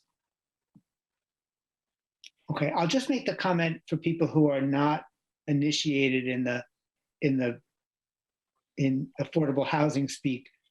What Jack was saying up front was legally we've met the bar for 10% affordable housing, but what's legal and what's actual are two different things. In actuality, only about 4% of the housing stock in Hingham is affordable to people with 80% or less of the mean income. So you can make something legal, but it doesn't mean we actually have 10% affordable housing. I just wanted to make that point. But okay, thank you guys. Thank you, Jack, and thank you, Amy. And before we close out, I want to mention that on the calendar on the website, it looks like our next meeting is January 5th, where there'll be a second follow-up presentation by each of the project proponents. But actually, CPC, we're meeting again on December 8th. And of course, that's an open meeting, and I want everybody here to know that. Are there any other questions or discussion about subjects that are not on the agenda that need to be brought up tonight by people on my committee that I haven't thought of? Great. Okay, then I will entertain a motion to adjourn. Moved. Seconded? Second. Okay, and we have to do an all in favor by voice, so I'm just going to go across the screen. Vicky? Aye. Kevin? Aye. Kirsten? Aye. Bob? Aye. Megan? Aye. Judy? Judy's saying, oh, she has to unmute, Megan Demore. Aye. Aye. Charlie? Aye. And Larry, aye. Thanks, everybody. Thanks very much.